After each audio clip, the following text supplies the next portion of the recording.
Vamos a hablar de un tema que puede ser un poco denso, pero lo vamos a tratar de hacer lo más coloquial posible, entretenido y simpático. Y después quiero finalizar con otro pequeño tema que podamos conversar un poquitito. Como este es un tema agregado, les pido disculpas si voy pasando algunas diapositivas un poco rápido, pero voy a elegir esencialmente lo más importante, porque además el doctor David Alzate les va a hablar también de este tema. Bueno, entonces hablemos un poquitito de la sepsis, como la diagnosticamos hoy día a través del QuickSOFA, que es un score de función multiorgánica. El antiguo criterio, no es antiguo en realidad, ahí vamos a conversar, pero en general nosotros convivimos con los dos criterios y el síndrome inflamatorio de respuesta sistémica, que ustedes ya conocen, asociado a la disfunción multiorgánica. Bueno, primero decirles que la sepsis es una de las principales causas de muerte en seres humanos y por lo mismo se han tomado una serie de protocolos para poder revertir esta situación y se ha tratado de traspolar estos mismos consensos a medicina veterinaria. Sin embargo, no tenemos estudios específicos. ¿Bien? Y me parece que estos pequeños datos incluso están subvalorados. ¿Bien? Nosotros en nuestro hospital manejamos una mortalidad del shock séptico, más o menos del 50%. A veces un poquito menos, a veces un poquito más. Y en la sepsis, la mortalidad más o menos de un 10 a un 20%. Ahora vamos a definir ya la diferencia entre sepsis y shock séptico. No sé si conocen estos antiguos criterios. Estos son los criterios hasta el 2016 para poder definir a un paciente séptico. Se definía bacteriemia como la presencia de bacteria de la sangre, CIS, un síndrome inflamatorio de respuesta sistémica, en el que el paciente se inflama, ¿bien? Y esta inflamación se cuantifica a través de 4 criterios. Voy a avanzar un poquitito y después me devuelvo. No, voy a avanzar acá. Estos 4 criterios, que son básicamente temperatura, frecuencia cardíaca, frecuencia respiratoria y leucocitos. Teniendo una desviación de 2 de estos 4 criterios, el paciente se encuentra en síndrome inflamatorio de respuesta sistémica. Ejemplo, un paciente que tenga taquicardia y una taquipnea es candidato o en sospecha de síndrome inflamatorio de respuesta sistémica. ¿Bien? Ustedes van a decir, pero un perro con taquicardia y taquipnea es muy inespecífico. Claro, porque elegí los 2 criterios menos específicos. Pero si yo les digo fiebre y leucocitosis, ¿qué me dirían ustedes? Es más específico. Me parece que ahí sí pueden decir que el paciente tiene sepsis, ¿no? Entonces, el CIS es un criterio que requiere la introspección o la incorporación por parte del clínico. ¿Bien? Entonces, si tengo taquipnea y taquicardia y lo asocio o sospecho de que el paciente tiene un foco inflamatorio infeccioso, lo catalogo como un CIS positivo. ¿Bien? Luego teníamos el criterio de sepsis, que básicamente significaba una respuesta inflamatoria sistémica de origen infeccioso. Así de simple. ¿Bien? Luego teníamos la sepsis severa, que era una sepsis que producía disfunción orgánica, ¿bien? Y que los pacientes requerían de resucitación con fluido normalmente para poder responder. ¿Bien? Y luego tenemos el shock séptico, que es cuando el paciente se encuentra con una sepsis severa, pero además se le suma una hipotensión que no responde a fluidos y que requiere la utilización de drogas vasoactivas, o sea, drogas que suban la presión arterial como noradrenalina, adrenalina, dopamina, etc. ¿Bien? ¿Cuál es el nuevo criterio? ¿Qué es lo que estamos, lo que se cambia a partir del 2016? Es que ya no se habla de sepsis severa, sino que se habla siempre de sepsis, porque la sepsis siempre es severa. ¿Bien? Entonces, de estos términos nos quedamos con este es el que se pretende que saliese. Yo insisto, quiero que hagamos una convivencia entre este criterio y el nuevo. ¿Bien? Pero estos de acá se fusionan en simplemente sepsis, insisto, porque la sepsis per se produce disfunción orgánica y per se es severa. ¿Bien? El término shock séptico se mantiene, pero además de la hipotensión se le suma la hipoperfusión con una hiperlactatemia, que normalmente se define como una hiperlactatemia importante, mayor a 4. pero desde 2.5 ya podemos diagnosticar. Esta también es tuya, David, ¿no? Bueno, algunas cosas que tienen que ver con la sepsis. Hay una clasificación que se llama clasificación PIRO, que habla de predisposición, injuria, respuesta y falla orgánica. En la O nos vamos a tener mucho. ¿Existe una predisposición a la sepsis? Claro que existe predisposición a la sepsis. ¿Ustedes conocen un ejemplo de predisposición a gravedad y sepsis? ¿Que hay pacientes que les vaya peor con alguna enfermedad infecciosa que a otros? ¿Cuál? Parvovirus, muy bien. ¿Y qué ejemplo? Muy bien. En general, en perros que mezclan los tonos negros, café, puede ser el Doberman, los Rottweiler, ¿cierto? Pollero, este chiquitín de acá. Muy bien.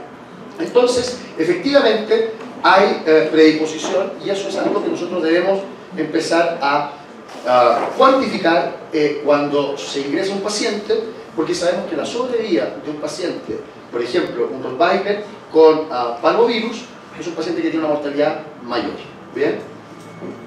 La infección, básicamente en PIRO hablamos del tipo de infección, la localización y la extensión. No es lo mismo una infección, por ejemplo una peritonitis, como hablaba el doctor Alzate, que una infección localizada, no extensa y con una respuesta menor. La R, la respuesta efectivamente, habla justamente de cómo responde el paciente a la infección y en este punto tenemos el primer caballo de batalla, que es justamente los criterios de síndrome de respuesta inflamatoria sistémica con los criterios que le había hablado antes: frecuencia cardíaca, frecuencia respiratoria, temperatura, acuérdense, temperatura para arriba o para abajo, ¿bien? La hipotermia es un signo de infección también. Y los leucocitos, que básicamente con una leucocitosis, algunos hablan de sobre 17.000 y otros sobre 19.000, pero por ahí andamos. Los criterios para CIS en gatos, la única diferencia con la del perro es que se incorpora la bradicardia. Ustedes saben muy bien que el gato responde con una tiene una respuesta hipodinámica, con una vasoplegia y una bradicardia por una falta de sensibilización a las catecolaminas. ¿Bien? Y lo que nos vamos a centrar en las siguientes diapositivas, que tiene que ver con la falla orgánica, donde empiezan a fallar una serie de tejidos, por lo tanto tenemos fallas asociadas a la sepsis, como el síndrome respiratorio agudo. ¿Recuerdan? Conversamos un poquitito ayer. O sea, basta que un paciente tenga, una piómetra, por ejemplo, y uno va a explorar ecográficamente ese pulmón y encuentra colas de cometa. ¿Se acuerdan de eso, no? ¿Qué indica la cola de cometa? Muy bien. Un síndrome alveolo intersticial, o sea, hay líquido en el espacio alveolo intersticial. ¿Y por qué un paciente con piómetra podría tener ondas B? Perfectamente es porque la infección, normalmente provocada por cólico, ustedes saben, la piometra, provoca una respuesta inflamatoria sistémica y el pulmón, que es extenso, rico en vasculatura, se inflama y por lo tanto, al inflamarse, aumenta la permeabilidad vascular y se extravasian plasma, proteínas, células inflamatorias, glóbulos rojos, y diabetes y glóbulos rojos, y logra finalmente distresar y mojar este pulmón. O sea, desde una infección cualquiera, yo puedo tener perfectamente un síndrome de distrés respiratorio agudo. La insuficiencia renal aguda ya la vamos a definir, bien, no la vamos a definir con los clásicos criterios de azotemia, sino que los vamos a definir con criterios de aumento de la creatinina en un porcentaje por día o por hora. La infusión miocárdica, produce infusión miocárdica, la sepsis, depresión miocárdica, disminuye la fracción inyectiva, también hay disfunción diastólica, se generan cambios en la recaptación de calcio, etc. Insuficiencia adrenal relativa, ¿cierto? O suprarrenal relativa, o adrenocortical, que produce una hipotensión que normalmente no responde de manera adecuada ni a fluidos ni a vasopresores. Es una especie como de mini Addison, por decirlo de alguna manera, provocado en la sepsis, coagulación intravascular diseminada, y tenemos una serie de otras patologías, hepatopatía, enteropatía, etc. Es decir, lo importante de esto es entender que la sepsis todo lo puede. A veces nos llegan pacientes sépticos y, por ejemplo, están con hipoalbuminemia, están con la bilirrubina aumentada, y muchas veces el clínico dice, bueno, estoy entrando en una falla hepática, no tengo idea por qué, si el paciente tenía, vuelvo a la piómetra, la paciente tenía una piómetra, ¿Será que, y empiezan especulaciones, ¿será que los medicamentos le están provocando una falla hepática? No, recuerde usted que cuando tenga un paciente con sepsis, la sepsis todo lo puede. ¿Bien? Bueno, clásico esquema, no los voy a aburrir con esto porque el doctor Alzate también va a hablar, pero se produce básicamente una respuesta amplificada con la generación de factores de necrosis tumoral, interleuquina 1, 6, y en esta respuesta inflamatoria, antiinflamatoria y antiinflamatoria, si es que ganan los factores inflamatorios, se va a producir sepsis y finalmente disfunción de órganos. ¿Bien? Normalmente esto ocurre con la activación del sistema monocito macrófago, receptor CD4. Bueno, estas cosas que ya las saben ustedes, la expresión de proteínas de fase aguda, factores de necrosis tumoral y esta respuesta amplificada. Entonces constantemente estamos viviendo en inflamación y en antiinflamación, y si estos parámetros se escapan o no se controlan, la antiinflamación respecto a la inflamación, comienza a aparecer el daño orgánico o comienza a desaparecer y viene la recuperación.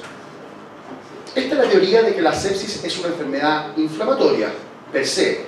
Bastante discutido hoy porque hay pacientes que mueren de sepsis no en falla inflamatoria, sino que efectivamente muchos pacientes mueren por parálisis inmunológica y una antiinflamación, por decirlo de alguna manera, exagerada, que hace que el paciente muera de sepsis.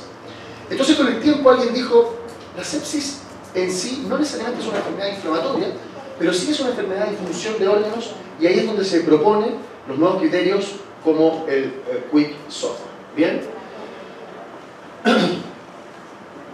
Bueno, efectivamente, a través de las nuevas definiciones se incorpora lo que es los criterios de SOFA, que es un score de disfunción orgánica, para poder catalogar de mejor manera a los pacientes a través de los procesos de disfunción. No voy a entrar en SOFA formal, porque es un score un poco complejo y largo para medicina veterinaria, pero en medicina veterinaria lo que aplica mucho es el Quick SOFA, que es un SOFA cortito, rápido y abreviado. ¿En qué consiste en medicina humana? En que si usted tiene dos de estos tres criterios, lo más probable es que usted esté cursando con una sepsis.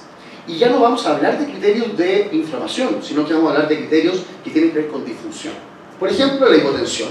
La persona, en los seres humanos, nosotros, definido como una sistólica menor a 100, a una escala de Glasgow definida menor a 13, vamos a hablar de depresión mental en veterinaria, y una taquipnea en seres humanos, definido como una frecuencia respiratoria mayor a 22. ¿Qué nos pasa en caninos y felinos? Estos criterios se cambian, ya se los voy a mostrar, pero básicamente hablamos de hipotensión con una sistólica menor a 90 en el perro, y una sistólica menor a 100 en el gato. Es que estas cosas todavía no tengamos tan claras, pero por el momento vamos a hablar de hipotensión como sistólica menor a 90 en el perro y menos de 100 en el gato. Vamos a hablar de depresión mental, no vamos a hacer un Glasgow necesariamente, vamos a hablar de un paciente deprimido, ¿bien? Y vamos a hablar de una taquipnea cuando la frecuencia respiratoria sea o supere las 40 respiraciones por minuto, ¿bien? En castellano, y haciéndolo práctico y fácil. Si tenemos un paciente que ingresa con hiporexia, vómitos, y en su evaluación de 4 criterios, los 4 criterios de SIRS, de inflamación, este paciente tiene desviación de la frecuencia cardíaca, ¿sí o no? ¿Tiene taquicardia? Sí la tiene. 1 punto. ¿Tiene aumento de la frecuencia respiratoria? Sí, tiene 2 puntos. Ya es positivo o sospechoso de tener un síndrome inflamatorio de respuesta sistémica. Pero este lo hace más fácil, este paciente, porque además tiene desviación de la temperatura de este vital, sí. ¿Tiene desviación de los leucocitos? Sí. O sea, tiene 4 de 4. Un paciente absolutamente positivo a SIRS. Cuando vamos a la evaluación de los 3 criterios, o 2 criterios en este caso, de Quick SOFA, ¿bien? Nos damos cuenta que está hipotenso, ¿sí o no? Es un canino. Sí, está hipotenso. ¿Tiene criterios de conciencia? ¿Está desviado esto? Sí. Y si más encima le agregásemos una taquipnea, ya estamos absolutamente seguros. ¿Qué quiero decir con esto? Que en este caso, este paciente tiene un SIRS positivo, pero además tiene un Quick SOFA positivo. ¿Cuál creen ustedes? Porque yo me puedo parar a hablar acá, pero ¿cuál creen ustedes que es la principal diferencia entre el SIRS y el Quick Sofa? Así lo pego, ¿no?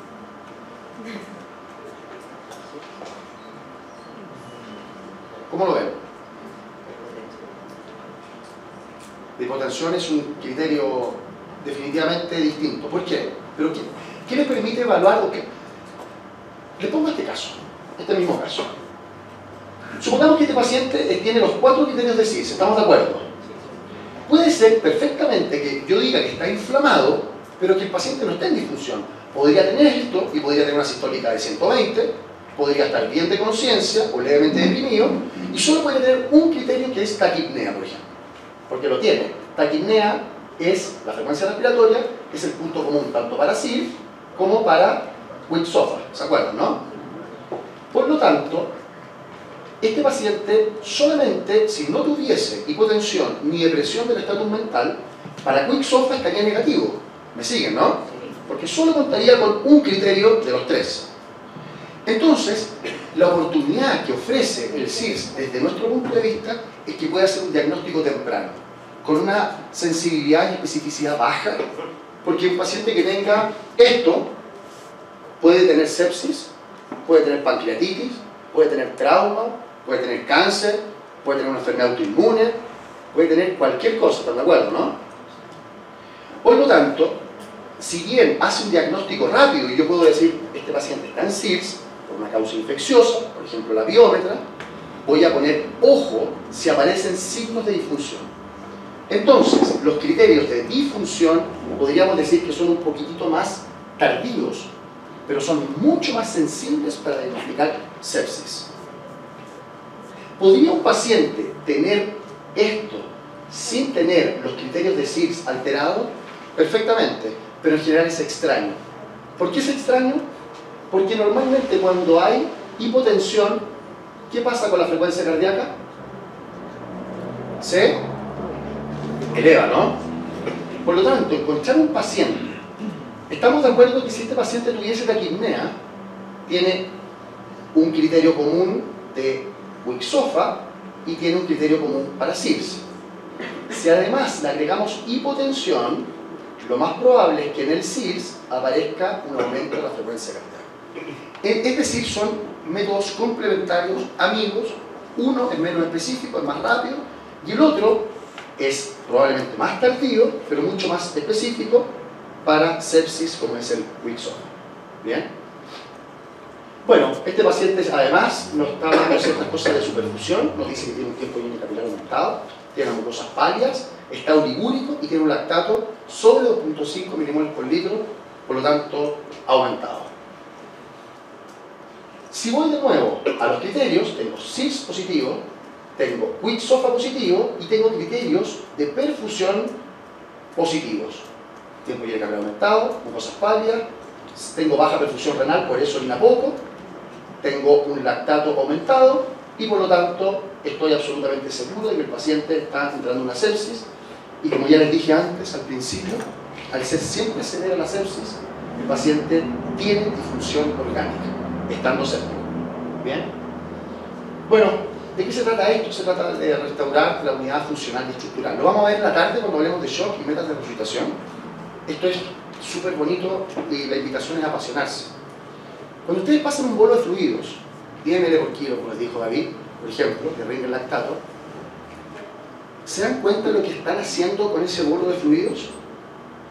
A veces le perdemos la capacidad de asombro, ¿sí o no? Cuando vemos constantemente algo, uno pierde esa capacidad de asombro. ¿Qué les quiero decir con esto? Cuando ustedes tienen un paciente que está así, así, así, así, y ustedes le pasan un bolo de fluido que a las 2 horas está atento, está rosado, tiene un buen tiempo higiene capilar y le bajó el lactato a la mitad, lo que hicieron ustedes es que al pasarle fluidos aumentaron el volumen estresado de las venas. ¡Pum! Metieron volumen. Por lo tanto, aumentaron el retorno venoso. ¿Vamos bien? Como aumentaron el retorno venoso, el corazón que hizo la diástole se agrandó más. Frankenstein, ¿cierto? Si se agranda más la diástole, ¿qué hace después la contracción? Más fuerte, ¿no? Por lo tanto, aumenta el débito sistólico. Si aumenta el débito sistólico, aumenta el flujo. Si aumenta el flujo, aumenta el transporte de oxígeno a la célula. Si aumenta el transporte de oxígeno a la célula, esa célula en vez de hacer metabolismo anaeróbico, va a hacer metabolismo aeróbico, voy a entrar a la cadena transportadora de electrones, Krebs, y va a disminuir el lactato. Eso es lo que hicieron con el polo fluido. Ese es el arte de entender lo que estamos haciendo. A veces a mí me dicen los queridos cirujanos, que les tengo mucho cariño, puse un clavo interlocking, rock and roll, no sé qué más, increíble y pa. Bueno, le digo yo le puse 10 ml por kilo de Ringer lactato. Dice, sí, pues flaco, pero tu perro camina y el mío, aumenté la precarga, aumenté el diámetro de la diástole, aumenté el débito sistólico, aumenté el flujo, aumenté el transporte de oxígeno, mejoré la función mitocondrial y mira lo que hice, lo bajé. O sea, es impresionante lo que uno hace en el estado ahí con el paciente, y por eso la invitación es no tomarlo esto como, no, le pongo oxígeno. Ustedes están trabajando con células, ustedes son los más, se puede decir cabrones aquí, ¿no? Cabrón, pero en buena onda, ¿no? Los más cabrones de los puta madre cabrones que son, ¿bien? Así que créanse el cuento. Y chao por los clavos. No. Bien, voy a darles, creo que es acá. Este es un video antiguo, de hecho, si ustedes ven, sale el término sepsis grave, cuando hablamos de que la sepsis siempre es grave, hablamos de sepsis ahora. Pero resume muy bien esto, me voy a quedar callado, les voy a dejar en portugués, pero se entiende.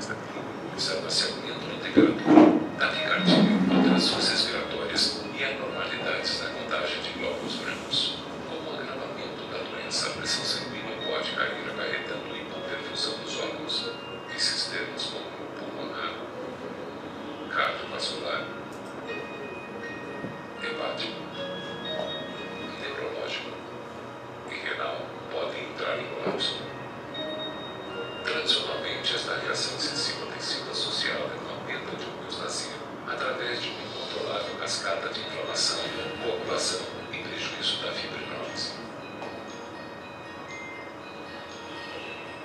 Uma análise mais profunda mostra que a microcirculação é o alvo desta síndrome.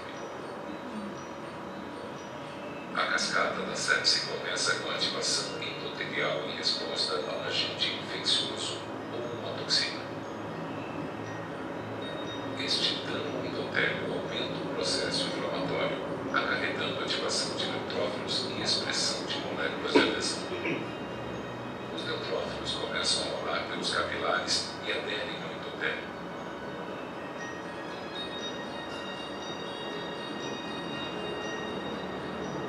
O aumento da permeabilidade endotelial leva à perda de integridade vascular e, consequentemente, ao extravasamento microvascular.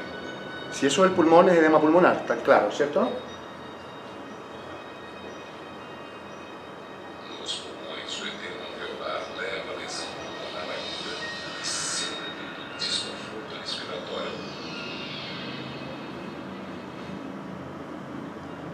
Concomitantemente, coagulopatia e prejuízo da fibrinólise impedem as hemácias de Parece sangre con arequipe eso, ¿no? ¿Vieron lo denso, cómo avanza? perfusão, que pode ser global dos tecidos.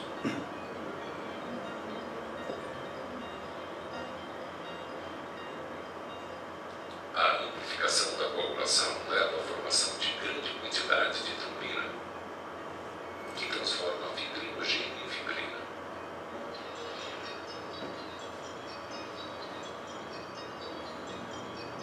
Os filamentos de fibrina junto às plaquetas ativadas formam um coágulo.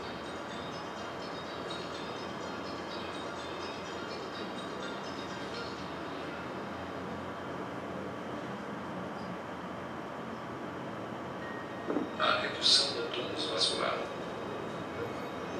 com diminuição do retorno venoso, e a liberação de fatores depressores do miocárdio, determinam impotência arterial.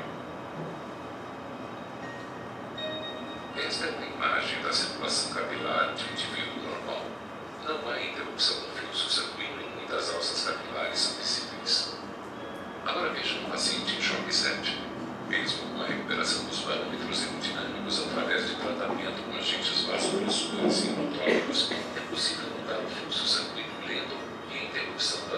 capilares. A disfunção do miocárdio desencadeia isquemia dos tecidos e disfunção múltipla dos órgãos, geralmente levando o paciente à morte. ¿Qué les pareció el video? Está bueno, ¿no? Explica de manera muy gráfica efectivamente lo que pasa en la sepsis y a lo que se enfrentan ustedes, bueno, nosotros, ¿cierto?, con los pacientes. Y ahí queda mucho más claro lo que les decía, que la sepsis todo lo puede. Analicemos los tres criterios. Ya hablamos un poquito ayer de presión arterial. Tú hablaste, David, de presión arterial, ¿no? ¿David? Sí, bien, buenísimo.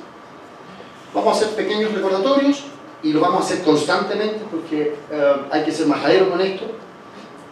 El objetivo de mantener una presión es mantener una perfusión, es decir, regar un árbol, lo que sea. Bien, para eso tenemos la interacción, como les decía ayer, en la fórmula, de que presión arterial es flujo por resistencia. Madre, pensé que estaba diciendo señas. Bien, flujo por resistencia. Adivinen qué pasa cuando cae el flujo. ¿Quién defiende? La resistencia. Cada vez que ustedes vean un paciente pálido, frío, pálido y frío, vamos a decir, para partir, ¿bien? El mensaje de ese paciente es: yo estoy aumentando la resistencia, apreté los vasos sanguíneos, por eso estoy pálido y frío, porque me cayó el flujo. Me cacha la idea, ¿no? Y en ese esquema, ¿cuáles son las enfermedades que bajan el flujo sanguíneo para que tenga que aumentar la resistencia para defender la presión arterial? Ejemplos. ¿Qué tipos de shock bajan el flujo? El hipovolémico, muy bien. ¿Y qué otro? ¿Ese sería lo mismo? ¿Cierto? La hipovolemia la vamos a separar en primaria y secundaria, verdadera y no verdadera, relativa y absoluta, como le quieran llamar. La pérdida de sangre pura y la pérdida de plasma y bueno, todo lo que lleva el plasma, electrolito, etc. ¿Y la otra enfermedad que baja el flujo cuál será? Sí, está bien, porque el shock séptico esencialmente es una mezcla de todos los shocks, ¿bien? Pero ¿cuál sería puramente hablando? ¿Cómo? Muy bien, exactamente. Si baja la cantidad de sangre que llega al corazón o el corazón no es capaz de generar un buen flujo, ambos van a producir caída, obviamente, del flujo y por lo tanto la resistencia va a aumentar. Es posible que tenga un paciente normotenso y que esté cursando con un proceso infeccioso, absolutamente, porque el paciente, al aumentar la resistencia, para defenderse de la caída del flujo, puede que se le pase la mano y se genere una especie de normotensión y hasta hipertensión. ¿Bien? En el estudio de Rivers, casi la mitad de los pacientes no estaban hipotensos, estaban normotensos y algunos hipertensos. De ahí viene un falso criterio, la otra vez me pasó con un veterinario que me decía: el paciente está hipertenso, no le pasen fluidos. No, al revés, el paciente estaba hipertenso porque estaba hipovolémico. Van a decir, ¿pero cómo es eso? Pero claro, porque en la primera fase de compensación, en la hipovolemia, cae el flujo, hay una respuesta adrenérgica que provoca vasoconstricción y puede llegar a subir la presión arterial. O sea, me estaba yendo a la hipotensión y los mecanismos compensatorios me llevaron a la hipertensión. Cuando a ese paciente le paso fluidos, ¿la resistencia va a tener que seguir aumentada si yo estoy reponiendo el flujo? No. Y por lo tanto, cae, ¿cierto?, esa resistencia y después del fluido el paciente se torna normotenso y le cae su presión arterial. Eso es una respuesta que parece un poco paradojal en la cabeza, ¿bien? Pero que tiene todo el sentido. Esto no pasa solamente en el territorio arterial, sino también en el territorio venoso. Muchos pacientes, después de darle fluidos, la PVC puede llegar a caer por un mecanismo, por caída, para la redundancia, de mecanismos compensatorios. Entonces, el objetivo de la presión arterial es mantener una presión de flujo. Imagínense esto. Este letrero acá, ¿cierto?, de Ediciones Barcelona, que tiene un libro muy bueno de cuidado intensivo del doctor Javier Mowley, que se lo recomiendo, es un árbol. Y ese árbol, metafóricamente, es la célula. ¿Vamos bien? Y yo quiero regar ese árbol. Constantemente, yo no estoy aplicando la manguera tiene una resistencia normal, la tengo aquí, la manguera, y el chorro de agua llega perfectamente a este árbol. ¿Me van siguiendo la idea? Bien. Y el árbol está verde, frondoso y maravilloso. Por algún motivo, llega alguien y le hace hoyos a la manguera o me empieza a cerrar la llave. Ahora el chorro de agua va a caer aquí. ¿Vamos bien? ¿Qué tengo que hacer? Cayó el flujo, estamos de acuerdo, ¿no? ¿Qué tengo que hacer para poder llegar de nuevo allá?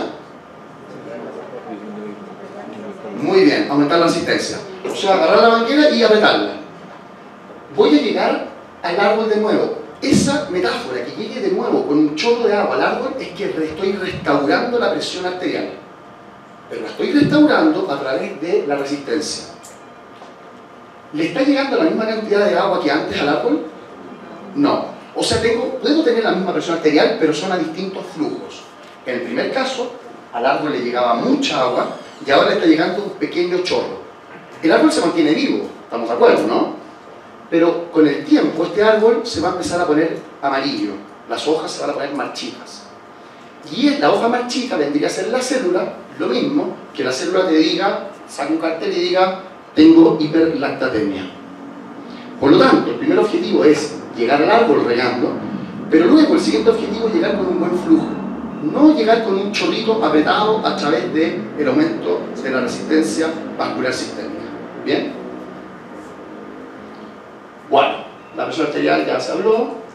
La frecuencia respiratoria también hablamos ayer, es otro criterio incorporado en el Quick-SOFA, altamente sensible, lo tenemos un poco olvidado, pero recuerden que la frecuencia respiratoria está en el Quick-SOFA y en el SIRS. Voy a pasar esto un poco rápido para dirigirme a la difusión multiorgánica. Bueno, aquí empezamos a ver un poquito de difusión multiorgánica, Taimi y colaboradores, y Goris y colaboradores después. Comenzaron hace mucho tiempo, en los 40, pero entonces se transformó, se puso más de moda en los 70, cuando veían que los pacientes, personas que tenían, por ejemplo, una sepsis abdominal, cuando hacían necropsia encontraban cerebros inflamados o cambios o infiltración de polimorfos nucleares en cerebro, en pulmones, en corazón. Los tipos decían, pero ¿por qué si tienen infección abdominal? Y ahí, efectivamente, reconocieron como los órganos blancos principales, cardiovascular, respiratorio, renal, hepático, como órganos diana, ¿bien?, del efecto de una sepsis de manera global. ¿Bien?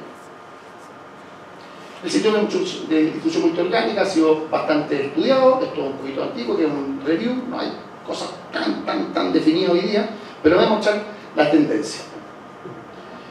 Desde los primeros estudios, también hemos hablado del tipo de Rosansky, ¿cierto?, con Rush y de la Forcade, que han desaparecido un poquitito del circuito, pero hicieron mucho trabajo en sepsis, que se comenzó a estudiar efectivamente qué pasaba con los pacientes sépticos respecto a las disfunciones multiorgánicas.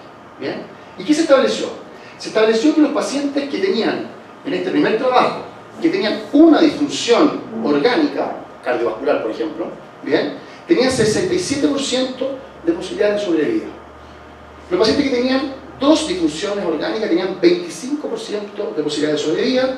3, aquí se ve una escalonada, esto tiene que haber sido, el N fue relativamente pequeño, después lo hemos mostrado otros datos, pero cuando ya hay 4 disfunciones orgánicas, la posibilidad de sobrevivir prácticamente es nula. ¿Por qué es importante esto? Porque una de las cosas que más les van a preguntar los propietarios es, ¿se va a salvar? ¿Va a quedar mal? ¿Cuál es el pronóstico? ¿Vale la pena el esfuerzo, doctor? ¿No estará sufriendo? ¿Cuáles son las posibilidades de sobrevida? Y ustedes perfectamente, a través de entender de que ya tengan un paciente con 2 disfunciones orgánicas, por ejemplo, disfunción cardiovascular, una hipotensión sostenida, ¿bien?, una falla de bomba, y además el paciente tiene una coagulopatía. Y tiene 2 sistemas, lo más probable es que ese paciente tenga un 75% de posibilidades de morir. Hay otros trabajos que se hicieron con sepsis, por ejemplo, en pacientes con disfunción multiorgánica asociada a sepsis abdominal, a peritonitis específicamente, y aquí ustedes ven como los pacientes con una disfunción multiorgánica son datos más o menos similares, 69% de posibilidades de sobrevivir, 2 órganos, 46%, aquí es un poquito más optimista que el trabajo anterior, ¿cierto? 3 órganos, 24% de posibilidades de sobrevivir, y lo que sí estamos claros es que los pacientes que tienen 4 en el trabajo anterior eran 0, pero aquí es 9% de posibilidad de sobrevivir. ¿Bien? Nosotros cuando no hemos hecho un trabajo específico de esto, pero en lo que aparenta pasar en la UCI, en la clínica de nosotros, la verdad es que es bastante similar a estos datos. Pero depende específicamente también del patógeno. O sea, no es lo mismo jugar tenis en la cancha de tu madre, que no es lo mismo. Un paciente, por ejemplo, que haga una sepsis porque tiene una piómetra por Escherichia coli, a un paciente que tenga una sepsis por un distemper. Si tengo dos disfunciones de órganos con distemper y tengo dos disfunciones de órganos con una piómetra, ¿cuál será de mejor pronóstico? ¿La piómetra o el distemper? La piómetra. Por lo tanto, esto hay que entender que es un trabajo, por ejemplo, este trabajo se hizo básicamente en el contexto de pacientes con sepsis abdominal. ¿Bien? Ahí están los ratios. ¿Cómo lo definimos entonces? Básicamente vamos a hablar de cada uno de los órganos que se puede afectar. Vamos a partir por el pulmonar. Luego hice una adaptación a la veterinaria, no los quiero aburrir con datos muy duros, pero básicamente es la capacidad de mantener una oxigenación normal, ¿cierto?, a una presión barométrica establecida como normal y definida como una saturación al menos de 90%, una PaO2 al menos de 60 milímetros de mercurio, definida por gas arterial. Es decir, si yo no tengo la capacidad, de soportar desde el punto de vista pulmonar al menos 90 saturación, lo más probable, con una FIO2 de 21, o sea, respirar en aire ambiente, lo más probable es que tenga una disfunción pulmonar. Pero obviamente que va a ser más grave la disfunción pulmonar si es que el paciente satura 90 y además le estoy suplementando oxígeno. O sea, si yo te estoy dando oxígeno, 2 jaulas, paciente A en una jaula, paciente B en otra jaula. El paciente A satura 90 y el paciente B también satura 90. Pero el paciente A está con aire ambiente y el paciente B tiene una sonda, una cánula de oxígeno. Ambos saturan 90. ¿Cuál está más grave? El de la cánula de oxígeno, porque a pesar del oxígeno no está llegando, ¿cierto?, o apenas alcanza el 90%. En cambio, el paciente que tiene 90% y no está suplementado de oxígeno, tiene la oportunidad de que se le suplemente.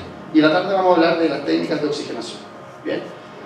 No los quiero aburrir, pero ya saben, y lo hemos hablado varias veces, esto es una imagen de New England Journal of Medicine que se hizo bien conocida, donde tienen cortado por la mitad un alveolo normal y luego un alveolo, como vieron en el video también, con un engrosamiento de la membrana alveolo capilar, con aumento de la permeabilidad vascular de este capilar y con la exudación de plasma, polimorfos nucleares y una respuesta inflamatoria, provocando un edema pulmonar no cardiogénico. Si pongo el transductor acá, vería una línea pleural con ondas A, y si pongo el transductor acá, vería un paciente con líneas B, con las de cometa, y podría haber patrones de consolidación, por ejemplo, como vimos en las ecografías, esos que se parecen a los hígados, hepatización. ¿Bien? Desde el punto de vista de la fisiopatología son similares, tanto el edema pulmonar cardiogénico como no cardiogénico produce un lavado del surfactante pulmonar.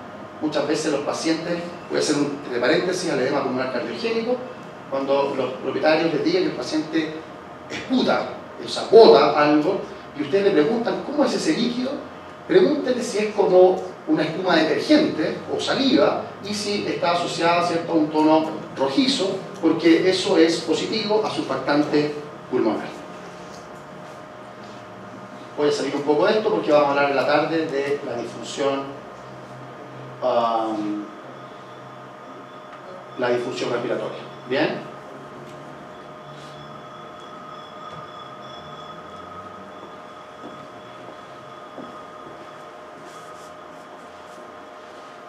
¿Cuál A y B? ¿Cuál pareciera ser distrés respiratorio y cuál pareciera ser un edema pulmonar cardiogénico? ¿Cuál es cardiogénico? ¿A o B? ¿Por qué?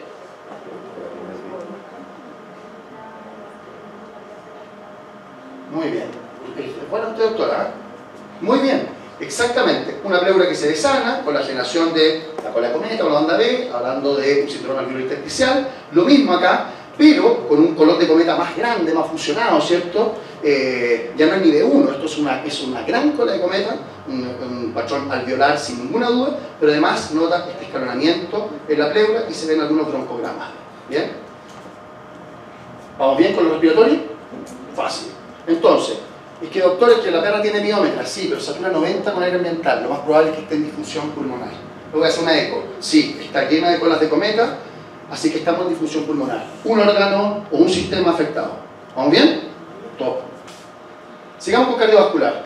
La infusión cardiovascular en la sepsis es un poco difícil de diagnosticar, pero pareciese que el mejor índice para poder determinar esto es el famoso índice de shock. ¿Bien? ¿Qué es lo que es el índice de shock? El índice de shock, ¿qué le pasa a los pacientes con shock? ¿Cómo está su presión arterial normalmente? Baja. ¿Y su frecuencia cardíaca cómo está normalmente? Alta, ¿cierto? Muy bien. Lo que vamos, se lo voy a plantear así. De nuevo dos jaulas, ¿bien? Jaula A y jaula B. Ambos tienen 160 de frecuencia cardíaca. La jaula A y la jaula B. Pero el paciente de la jaula A tiene 90 de sistólica y el paciente de la jaula B tiene 140 de sistólica. ¿Cuál está peor? ¿Ven? Mira el mensaje. ¿Cuál es el mensaje? El mensaje, ¿se acuerdan de la suplementación de oxígeno? El ejemplo anterior. Lleven el oxígeno a lo cardiovascular. Imagínense que yo tengo un paciente con 90 de presión sistólica y con taquicardia. El mensaje de ese paciente es: el corazón está haciendo mucho esfuerzo y apenas logra una presión limítrofe. En cambio, el paciente B hace taquicardia, hace esfuerzo y sí logra tener una presión más estable, más arriba. ¿Se entiende la idea? ¿Cachai? Buena. Entonces alguien dijo: fácil, bacán, top, total. Hagamos lo siguiente: agarremos la frecuencia cardíaca y dividámosela a la presión sistólica. ¿Cachai la idea? Para sacar un score, un índice. Y ese índice se llama índice de shock, que normalmente anda entre 0,7, 1, ¿bien?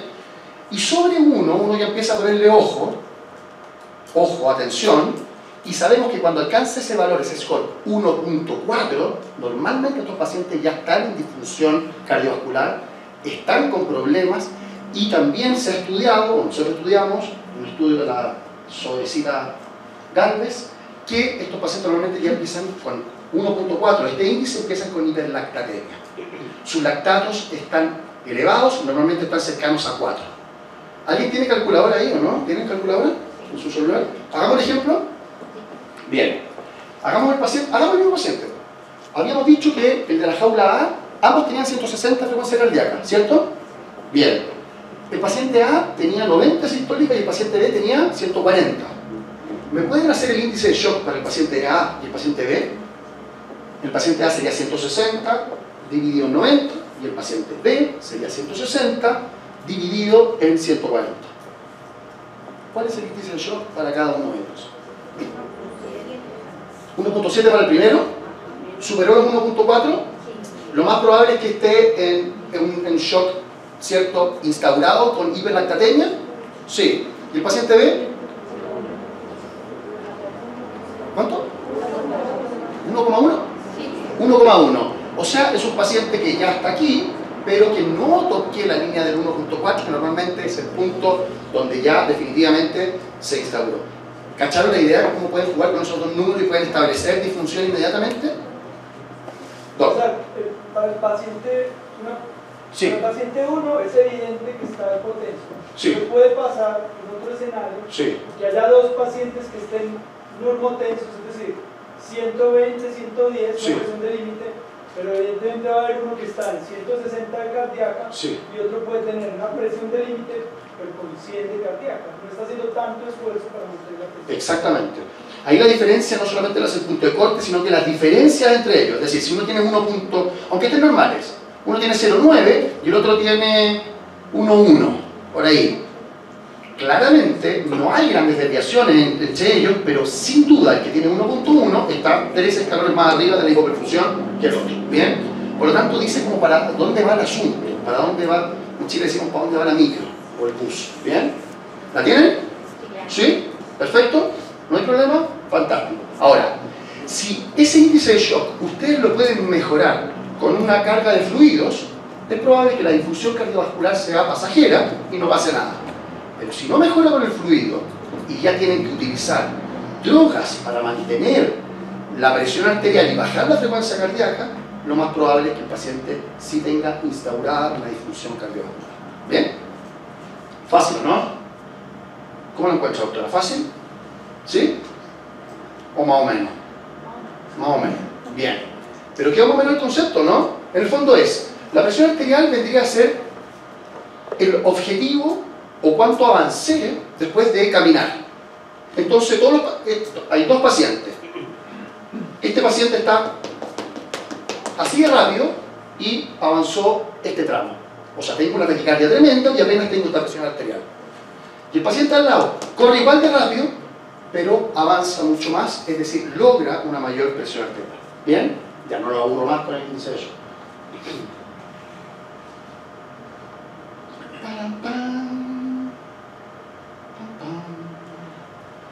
Se llegó.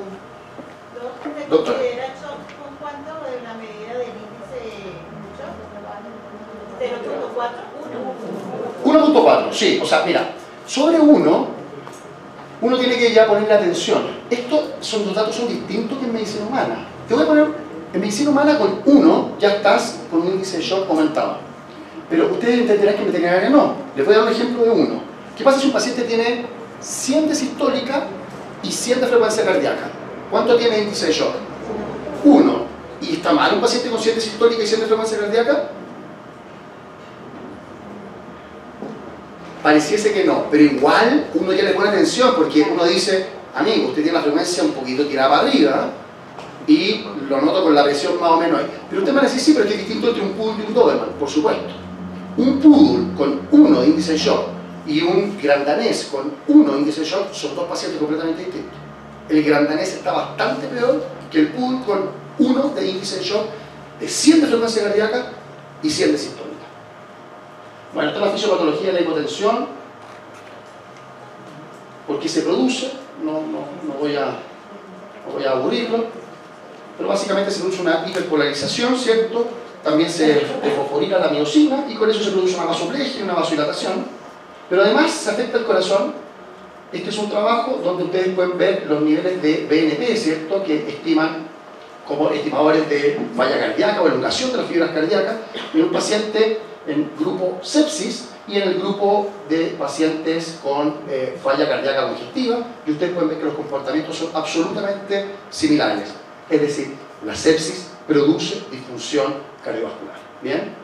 Básicamente los implicados son factor agregador de plaqueta, interleuquina 1, 6, factores receptores histamínicos H3. Todas estas cosas producen una depresión miocárdica y por lo tanto esta disfunción con una disminución de la fracción eyectiva y por lo tanto para compensar una taquicardia.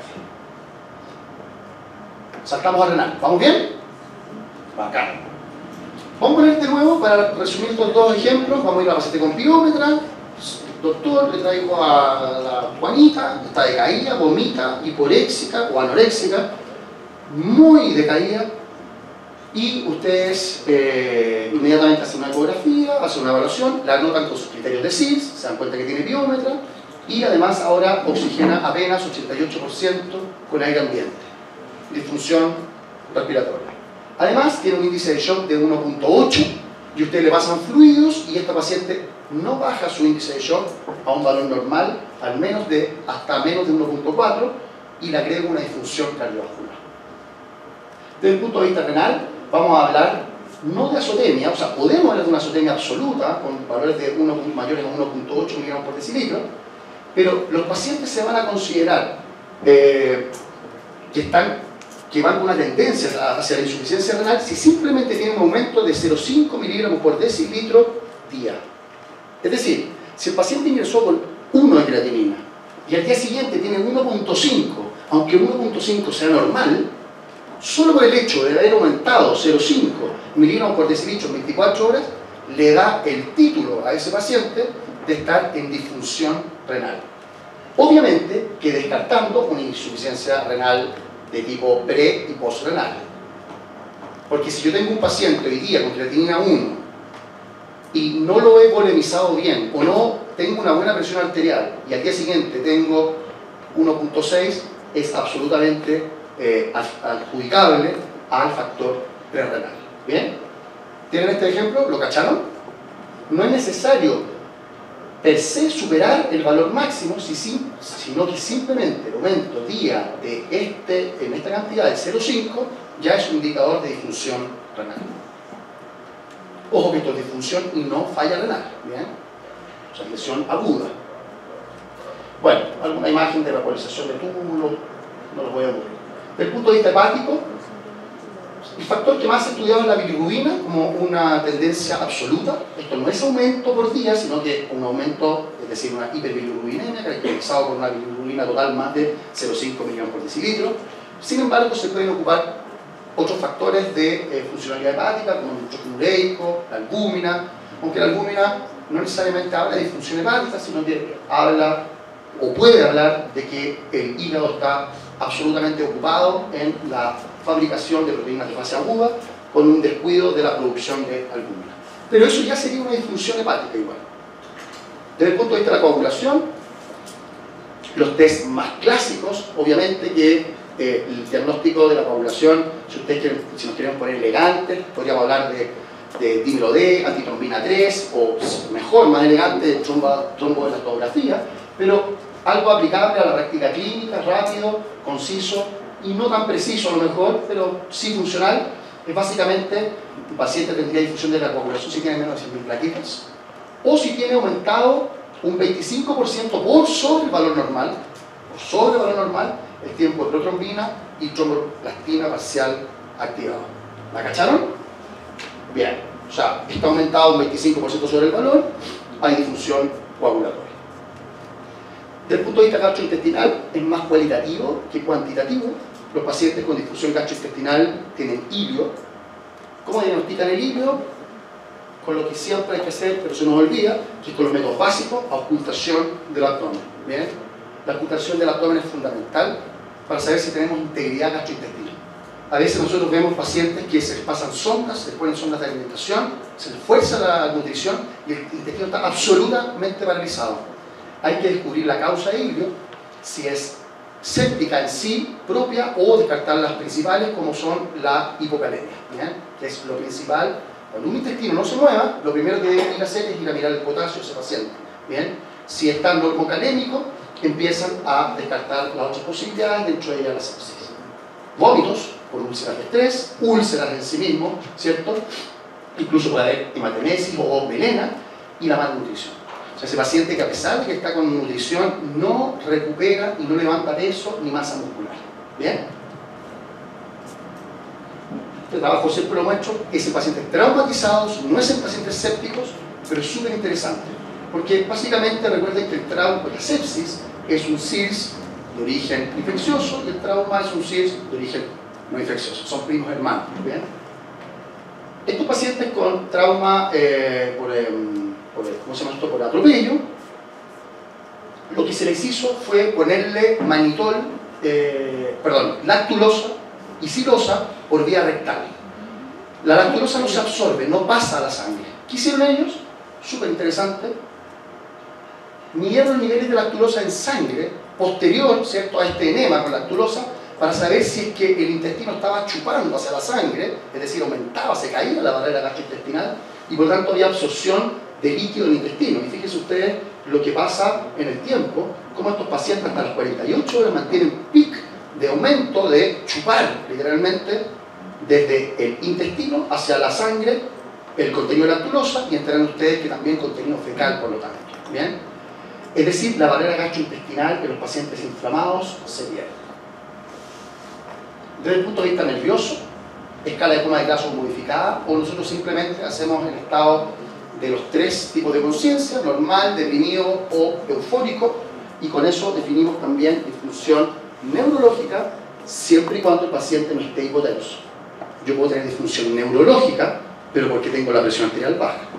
Una vez que recupero la presión arterial y la perfusión, voy a evaluar de nuevo la conciencia. Si el paciente sigue extremadamente deprimido, lo más probable es que haya una disfunción neurológica. Se ha estudiado en tomografía y en resonancia las lesiones cerebrales, en resonancia sobre todo, de estos pacientes sépticos. La escala de coma de Glasgow, para que la recuerden. Y, por supuesto, que esto lo vamos a dejar para la clase de la tarde, que es básicamente el manejo de la perfusión global a través de la resucitación basada en índices como es el lactato. ¿Bien? Bien, voy a